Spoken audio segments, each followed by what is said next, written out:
Ajwa road ચોકડી છે, ત્યાં આગળ મારી બહેનનું અત્યારે પેલા ટેમ્પા ચાલક દ્વારા એક્સિડન્ટ કરવામાં આવેલ છે અને આ અહીંયા 9 વાગ્યા પછી અહીંયા ભારદારી વાહનની નો એન્ટ્રી હોવા છતાં આ સુમારે મારી બહેનની અત્યારે અહીંયા ડેથ થવામાં આવી છે અને ઓન ધી સ્પોટ અહીંયા ડેથ થઈ ગઈ છે એમની।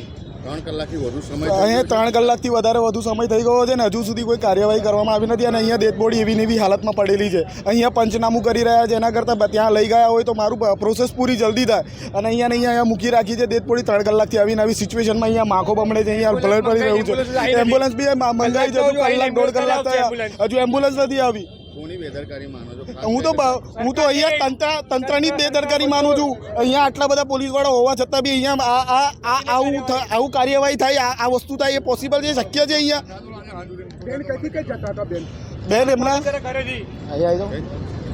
મારા ફાધર જોડે જતા હતા, કોલેજ જતા હતા, અત્યારે રસ્તામાં ચાઈસર વાળા ટોકિંગ કરતો રહ્યો છે, બરાબર? હવે પારૂલ યુનિવર્સિટીમાં બરાબર, હવે મોટા વાહનો બેકામ ચાલી રહ્યા છે, કોઈ જોતા છે નહીં, પોલીસ વાળા જોતા છે નહીં, પોલીસ વાળા બી કશું જોતા નહીં। આજે અત્યારે કેટલા ટાઈમ થયો? કલાક ઉપર થયો, જો એમ્બ્યુલન્સ આવી નથી, ઉપર થયો, હજુ એમ્બ્યુલન્સ આવી નથી।